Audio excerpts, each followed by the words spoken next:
మా interlink team అయితే అఫీషియల్‌గా ఇంటర్లింక్ వీసా కార్డ్ 80 వాలెట్‌లో అయితే ఇంపోర్ట్ చేశారు. ఇప్పుడు ఈ ఇంటర్లింక్ వీసా కార్డ్ నీకు కావాలని ఉందా? ఎలా అప్లై చేయాలో తెలియట్లేదా? ఈ వీడియో ఫుల్‌గా చూడు, ఎలా అప్లై చేయాలో చెబుతా. అది కూడా ఇంటర్లింక్ వీసా కార్డు ఫ్రీగా వచ్చేలాగా ఎలా అప్లై చేయాలో చెబుతా.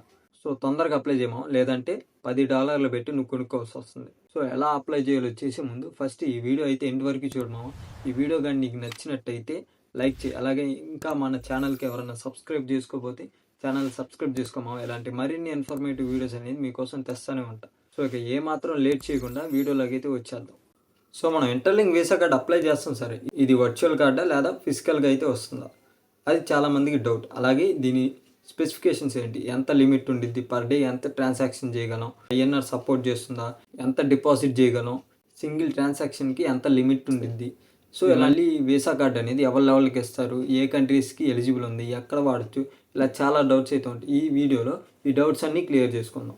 అవన్నీ తర్వాత ఫస్ట్ ఈ కార్డ్ అనేది మాకు వర్చువల్గా వస్తుందా ఫిజికల్గా వస్తుందా, ఫస్ట్ ఈ మ్యాటర్ అయితే క్లియర్ చేస్తా. మనం ఫ్రీగా అప్లై చేసినా కానీ $10 పెట్టి బై చేసినా కానీ మీకు వచ్చేది వర్చువల్ కార్డు మాత్రమే, మీకు ఫిజికల్ కార్డ్ అయితే రాదు. ప్రజెంట్ వీళ్ళైతే వర్చువల్ కార్డ్ అయితే ఇస్తున్నారు, ఇంకా ఫిజికల్ కార్డ్ అయితే ఇంకా ఇవ్వట్లా.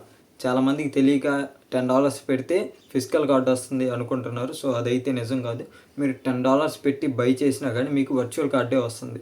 వీరేంటంటే every month 10,000 free Visa cards అయితే వీళ్ళైతే ఇంటర్లింక్ టీమ్ అయితే ప్రొవైడ్ చేస్తున్నారు. సో ఈ మంత్లో ఈ 10,000 ఫ్రీ కార్డ్స్ అనేది అయిపోతే మీరు $10 పెట్టి బై చేయాల్సి వస్తుంది. ఏది ఫిజికల్ కార్డు కోసం కాదు, వర్చువల్ కార్డు కోసం. సో ఈ మ్యాటర్ అయితే నేనైతే క్లారిఫై చేద్దాం అనుకుంటున్నాను. మీరు ఫ్రీగా అప్లై చేసినా కానీ $10 పెట్టి బై చేసినా కానీ మీకు వచ్చేది వర్చువల్ కార్డు మాత్రమే, ఫిజికల్ కార్డు అయితే రాదు. అప్పుడే మీకు ఫిజికల్ కార్డు కావాలంటే తర్వాత వీళ్ళైతే అప్డేట్స్ ప్రొవైడ్ చేస్తారు, మీరు అప్పుడు అప్లై చేసుకోవచ్చు ఫిజికల్ కార్డు. ప్రజెంట్ అయితే వర్చువల్ కార్డు అయితే వీళ్ళైతే ప్రొవైడ్ చేస్తున్నారు. అది మీరు ఫ్రీగా అప్లై చేసినా కానీ $10 పెట్టి బై చేసినా కానీ. ఇంకోటి ఏంటంటే ఇప్పుడు ఈ వీసా కార్డుకి అప్లై చేస్తానికి ఏజ్ లిమిట్ ఏమన్నా ఉందా అని చాలామందికి డౌట్ వస్తుంది. ఈ వీసా కార్డు అప్లై చేస్తానికి ఏజ్ లిమిట్ అయితే ఉంది. మీరు 18+ అయితేనే మీరు ఈ వర్చువల్ వీసా కార్డు అయితే అప్లై చేసుకోవడానికి ఎలిజిబుల్ అవుతారు. మీరు 18+ లేకపోతే మీ వీసా కార్డు అనేది రాదు, మీరు అసలు అప్లై చేయలేరు. ఈ వీసా కార్డు అప్లై చేస్తానికి ఫస్ట్ అయితే మీరు ఇంటర్లింక్ యాప్ ఓపెన్ చేయండి. యాప్ ఓపెన్ చేసి ITLX వ్యాలెట్ అయితే ఓపెన్ చేయండి. ITLX వ్యాలెట్ కోడ్ అయితే ఇచ్చేసి మీరు వ్యాలెట్ అయితే ఓపెన్ చేయండి. ఓపెన్ చేసిన తర్వాత మనకి ఇక్కడ 4th ఆప్షన్ ఉంది కదా, ఈ 4th ఆప్షన్ కార్డ్ అని ఉంది కదా, ఆ 4th ఆప్షన్లో అయితే మనం ఈ వీసా కార్డ్ అనేది అప్లై చేసుకోవచ్చు. దాని మీద క్లిక్ చేయండి. క్లిక్ చేస్తే మనకి ఇలా ఇంటర్ఫేస్ ఓపెన్ అవుతుంది. ఇక్కడ మన ITLX వ్యాలెట్ అడ్రస్ అనేది మనం కనెక్ట్ చేయాలి. మీరు ఏ వ్యాలెట్ అడ్రస్ అయినా కనెక్ట్ చేసుకోవచ్చు. Like Bitget wallet, Binance wallet, ఇలా చాలా వ్యాలెట్లు అయితే ఉన్నాయి. అవి కూడా వాళ్ళైతే ఇచ్చారు, మీరు ఆ వ్యాలెట్లో ఏదైనా అప్లై చేసుకోవచ్చు. నేనైతే ఇంటర్లింక్ ITLX వ్యాలెట్ అడ్రస్ అయితే నేనైతే కనెక్ట్ చేస్తున్నాను. సో ఇప్పుడు ఈ ఇంటర్లింక్ వీసా కార్డుకి ఎలా అప్లై చేయాలో నేనైతే చూపిస్తాను. ఫస్ట్ మీరు ఏ వ్యాలెట్ అడ్రస్ అయితే కనెక్ట్ చేశారో ఆ వ్యాలెట్ అడ్రస్ కాపీ చేసుకోండి. నేను ఇంటర్లింక్ ITLX వ్యాలెట్ కనెక్ట్ చేశాను కాబట్టి ఈ ITLX వ్యాలెట్ అడ్రస్ అయితే నేను కాపీ చేసుకుంటాను. ఇప్పుడు అప్లై నవ్వు ఉంది కదా, అప్లై నవ్వు క్లిక్ చేయండి. తర్వాత గెట్ ఫ్రీ కార్డ్ నవ్వు ఉంది కదా, అది క్లిక్ చేయండి. క్లిక్ చేస్తే మనకి ఇలా ఫామ్ అయితే ఓపెన్ అవుతుంది.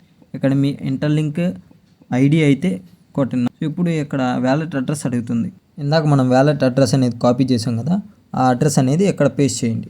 మీరు మెయిన్గా గుర్తుంచుకోండి, మీరు ఇంటర్లింక్ వ్యాలెట్ కనెక్ట్ చేస్తూ ఉంటే ఈ ఇంటర్లింక్ వ్యాలెట్ అడ్రస్ అనేది ఈ ITLX వ్యాలెట్లో ఇంపోర్ట్ అయి ఉండాలి. అది మెయిన్గా గుర్తుంచుకోండి. లేదంటే మీకు ఫండ్స్ అనేది ట్రాన్స్ఫర్ అవ్వ, ITLX వ్యాలెట్ కూడా ఇది రాదు. సో ఇక్కడ 3rd ఆప్షన్లో ఈ ఇంటర్లింక్ వీసా కార్డు ఎందుకు ఇవ్వాలని అడుగుతారు. సో నేనైతే ఒక ప్రాంప్ట్ అయితే జనరేట్ చేశాను దానికి. ఆ ప్రాంప్ట్ మీకు కావాలనుకుంటే నేను కామెంట్ సెక్షన్లో ఇంకా డిస్క్రిప్షన్లో నేనైతే పిన్ చేస్తాను, మీరైతే ఆ ప్రాంప్ట్ యూజ్ చేసుకోవచ్చు. ఆ ప్రాంప్ట్ ఇచ్చిన తర్వాత సబ్మిట్ కొట్టండి. సబ్మిట్ కొడితే మీకు అప్లికేషన్ అయితే సబ్మిట్ అయిపోతుంది. వాళ్ళు దాన్ని రివ్యూ చేసి మీకు ఇవ్వాలనుకుంటే మీకు ITLX వ్యాలెట్లో ఆ కార్డ్ అనేది మీకు వస్తుంది, వర్చువల్ కార్డు. ఇప్పుడు వీసా కార్డు స్పెసిఫికేషన్స్ ఏంటో తెలుసుకుందాం. ఫస్ట్ ఈ వీసా కార్డ్ కరెన్సీ వచ్చేసి డాలర్స్లో అయితే వీళ్ళైతే ప్రొవైడ్ చేస్తున్నారు. అంటే చాలామందికి డౌట్ వస్తుంది, INR సపోర్ట్ చేసిద్దా అని. INR అయితే సపోర్ట్ చేయదు, డాలర్స్లో అయితే వీళ్ళైతే ప్రొవైడ్ చేస్తున్నారు. సో డాలర్స్లో అంటున్నారు కదా, ఇప్పుడు మన ఇండియా మార్కెట్లో మేము ఏమన్నా ఈ వీసా కార్డు పెట్టి బై చేయాలనుకుంటే బై అవుతుందా లేదా అని చాలామందికి అయితే డౌట్ వస్తుంది. అందులో ప్రాబ్లం ఏమి ఉండదు. వీసా కార్డు ఎక్కడైతే పనిచేస్తుందో ఈ ఇంటర్లింక్ వీసా కార్డు కూడా పనిచేస్తుంది.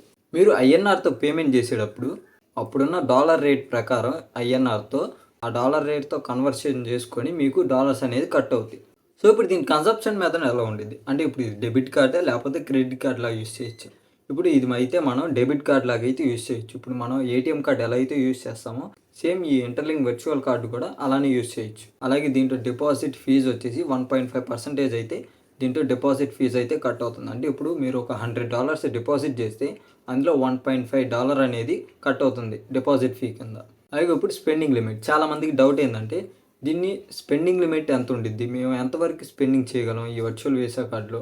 సో దీని స్పెండింగ్ లిమిట్ వచ్చేసి పర్ డేకి $10 lakh అయితే మీరైతే స్పెండింగ్ లిమిట్ అయితే ఉంది. సో ఇంచుమించు ఐఎన్ఆర్లో చూస్తే ప్రజెంట్ డాలర్ రేట్ ప్రకారం మన ఇండియన్ కరెన్సీలో 9,56,56,367 అయితే పడుతుంది. అప్రాక్సిమేట్లీ 9 కోట్లు పర్ డే ట్రాన్సాక్షన్ లిమిట్ వచ్చేసి ఇంటర్లింక్ వర్చువల్ వీసా కార్డుకి. సో అప్లికేషన్ క్రైటీరియా ఆల్రెడీ చెప్పాను కదా, 18 అబోవ్ ఇయర్స్ ఉన్న వాళ్ళకి ఈ ఇంటర్లింక్ వర్చువల్ వీసా కార్డ్ అనేది ఎలిజిబుల్ వాళ్ళకే వస్తుంది. సో అలాగే దీనికి టాపప్ లిమిట్ ఎంత ఉంది, టాపప్ లిమిట్ వచ్చేసి దీంట్లో ఎంత టాపప్ చేయాల్సిందే, లిమిట్ ఎంత ఉండిద్ది అని దీంట్లో అయితే ఏమీ లేదు. మీరు ఎంతైనా టాపప్ చేసుకోవచ్చు.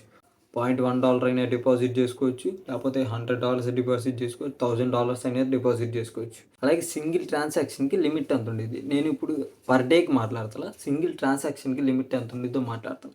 సింగిల్ ట్రాన్సాక్షన్ లిమిట్ వచ్చేసి $20,000 అయితే వీళ్ళైతే లిమిట్ పెట్టారు.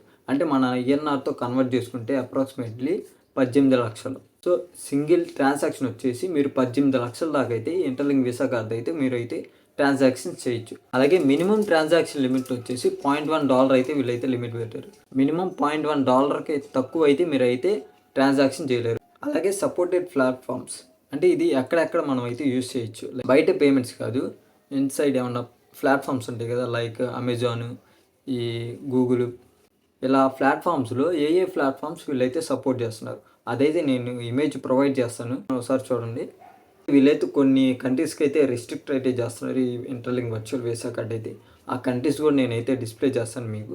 సో ప్రజెంట్ అయితే మన ఇండియా అయితే లేదు, మన ఇండియాలో మనం అయితే అప్లై చేసుకోవచ్చు. ఇండియా అయితే రెస్ట్రిక్టెడ్ కంట్రీస్ అయితే ఏమీ లేదు, మన ఇండియన్స్ ఎవరైనా కానీ వర్చువల్ వీసా కార్డ్ అయితే అప్లై చేసుకోవచ్చు. అది కూడా 18+ అబోవ్ ఏజ్ ఉన్న వాళ్ళే.